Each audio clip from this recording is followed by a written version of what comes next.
Welcome to the Get Published podcast, sponsored by Brody Consulting Group. To get more information about our publishing and coaching services, go to getpublishedpodcast.com. Hello, I am Paul Brody, and thank you for joining us for another episode of the Get Published podcast, where we help authors get published with a proven system that works. Today, we're being joined by Rob Aldrich, author of IP-Enabled Energy Management. Rob, welcome to the show. Thanks for having me, Paul. You ready to get started? Sure am. All right, question number one. What is the one piece of advice that you would give to a first-time author who is currently writing their book? So you've already landed your book and you are now writing it. Now the hard part starts. I guess the first piece of advice is stick with it. It's a hard slog. It takes a long time. In my case, I was doing it on top of a pretty aggressively scheduled day job, in Silicon Valley, probably putting 50, 60 hours a week in just with my day job, and then was, devoting, 3 hours or so, 3 to 4 hours a night, sometimes work until 1 a.m. in the morning. And it took me close to a year of doing that, 4 or 5 days a week to get 300 or so pages done. So, be persistent, stay positive, particularly through the editing process. I think most first-time authors might underestimate the amount of editing that goes into it, Paul. You've got 3, 4, 5 editors sometimes that you're working with.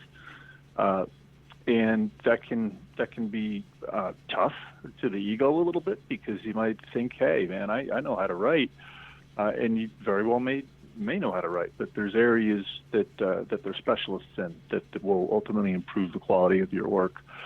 And then I find, too, when I get a mental block, I'd like to take it on the road, so to speak. We can all work off a laptop now. And if I've been looking at the same 4 walls for too long in my home office, I'll get out and go outside to a park, or even just in the backyard, just to kind of break up the flow a little bit and free your mind to think about your work. So those would be a couple of tips I would impart. And what do you feel is the hardest part about getting published? I think it's just kind of getting discovered. At least that's how it was for me. I was able to get published through an acquisitions editor who was proactively looking for expertise in my field. So, to be able to be recognized as a subject matter expert, if that's the type of book you're writing, if you are providing a sort of a how-to type of book like I did, I really had to establish myself in my industry first. In my case, it was technology. So I, was one of the first people to start applying large, broad-scale internet technologies to environmental challenges, which maps back to what my degree is. My degree is environmental sciences, and I'm a computer geek. So go figure. But bringing those two things together, I was one of very few people in the world doing that at the time. So that gave me some exposure alone, just finding a niche and kind of driving ahead with it. The other piece was not just being recognized within my industry, but, out to the broader world. So I started blogging. I started blogging for Cisco back then, around 2007. And a year or so into that, and, probably 20 or so posts, I was getting more familiar with writing. Just as a habit and a practice and a discipline, week in, week out, putting up a new post. And I was, unbeknownst to me, being discovered by people outside of IT. And that's how Wiley ended up finding me.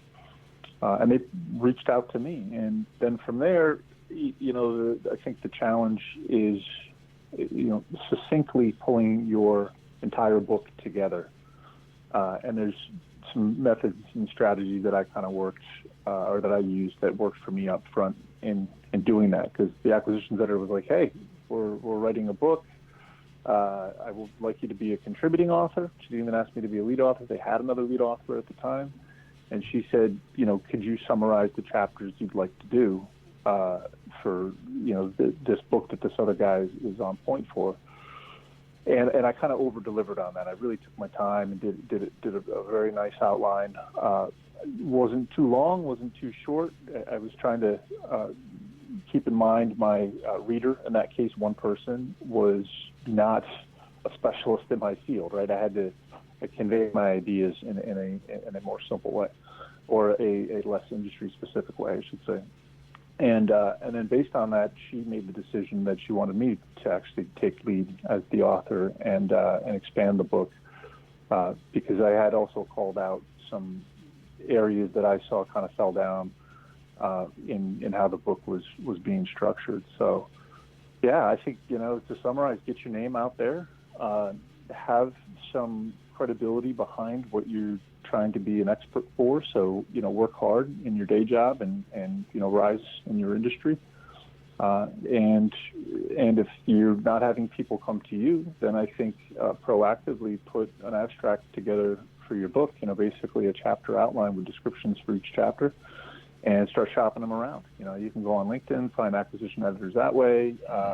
You can, make sure you're blogging and networking through social media to try to find a place that will pick it up and run with it. Well, you just mentioned a great strategy in regards to LinkedIn. So you actually gone on LinkedIn and you've searched specifically for acquisition editors. Is that right?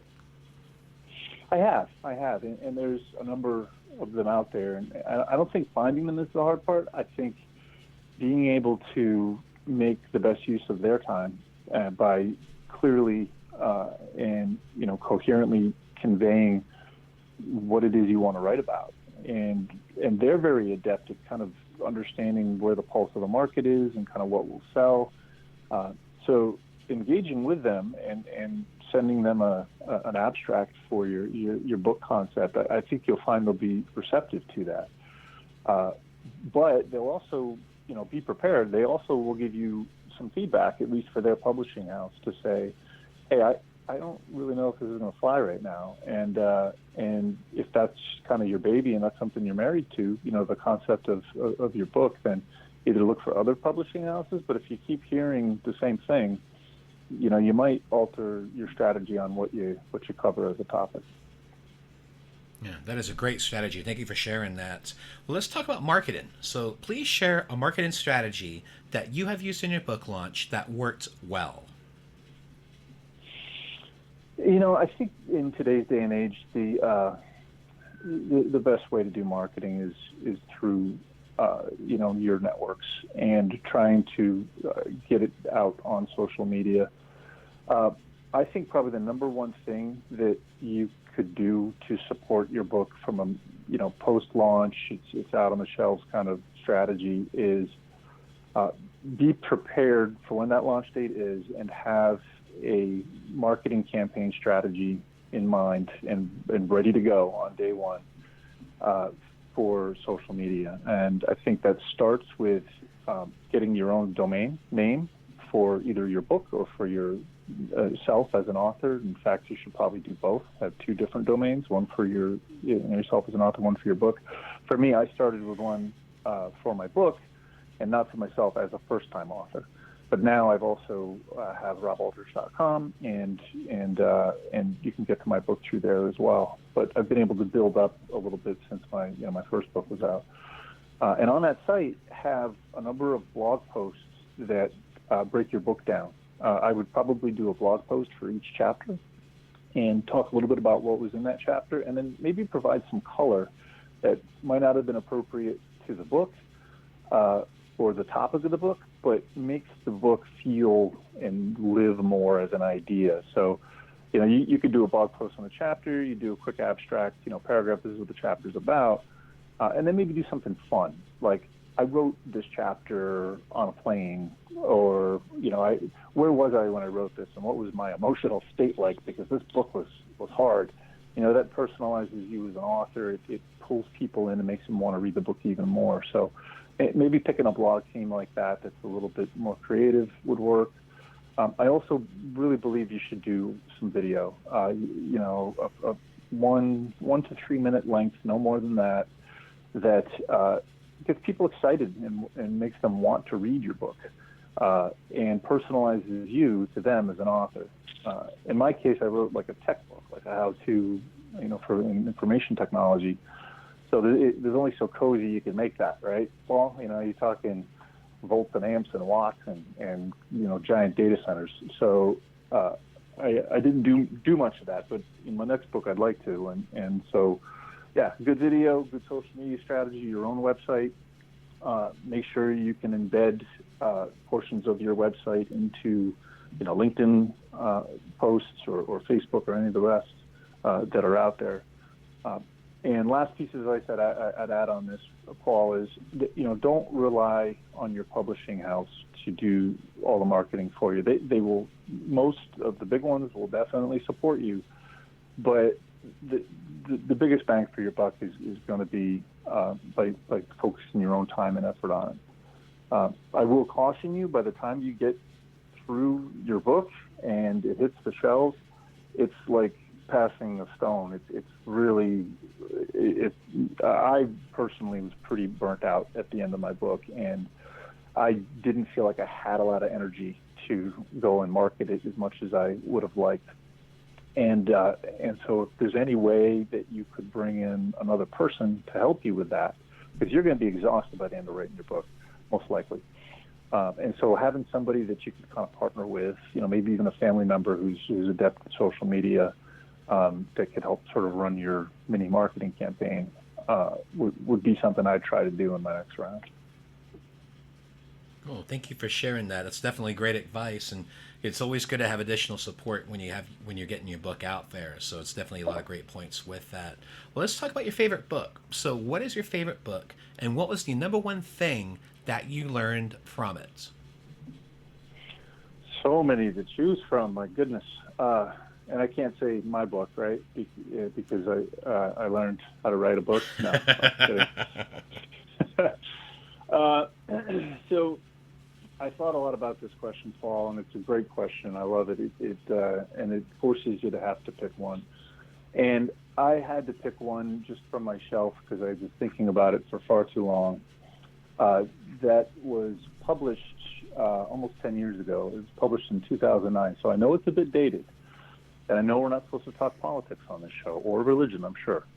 But this book was written by Richard Muller, who does a lot of work for Lawrence Labs in Northern California, and he is a colleague of a number of the other energy and environmental specialists that I work for over there. And he wrote a book called Physics for Future Presidents, The Science Behind the Headlines. And what he basically does in about 350 or so pages of big fonts, accessible reading, is he breaks down science for the uninitiated. And he actually wrote this for George W. Bush. But I think our current leader could also benefit from it, or any leader in America. And the thing that I learned from it in kind of unpacking why he wrote this was I realized that the majority of our leaders by far have a legal background. They're mostly lawyers. Lawyers, being adept at the law is a clear path to politics. But in many other countries around the world, much of their leadership have science backgrounds. And the fact that we have a very limited number of people in our leadership politically that have a clear understanding of science should alarm all of us. And I think it should, make it clear that as far as our priorities go, that science and some of the basics behind the scientific method and scientific and critical thinking would benefit anybody in leadership, and I think anybody in today's workforce that is more and more digital every day. You should have some sort of basis in science, and this book is very accessible for a broad range of people. In fact, my 12-year-old son is starting to read it now. Rob, for our final question, what is your favorite quote and why? I, again, have a lot of quotes. I start every chapter in my book with a quote, even though it's a tech book. But one that I've really been thinking about lately as I'm approaching my mid-40s is from Albert Price. It's really about legacy. And he says, what we do for ourselves dies with us. What we do for others in the world remains and is in order. I always liked that one. It made me think of, what we do and what we focus on for our lives and our time that we spend, because that's the stuff life is made of, Ben Franklin. Then we shouldn't squander it, and we should be focused on, the type of world we leave to future societies. So, yeah. Well, Rob, there you go, Paul. That was a good run through, I hope. Yeah, that was great. I want to thank you for being a guest on the show. And what is the best way for people to find you online? Just go to robaldrich.com, ROBALDRICH.com. That's my website. There's contact details there. And, I'd look forward to touching base with any new authors or anyone else that would want to network in any of the topics that we covered today. Well, Rob, I want to thank you once again for being on the show today, and I wish you all the best in your author journey ahead. All the best to you, Paul, and to all your listeners. Hang in there. Stick with it. Don't be afraid to course correct, and don't take editors' feedback to heart. Don't take it emotionally. They've got a job to do. You've got a job to do. So stick with it. Thanks, all. Thanks again for joining us today. To learn more about how to get your book published with a proven system that works, grab a free copy of my book at getpublishedpodcast.com.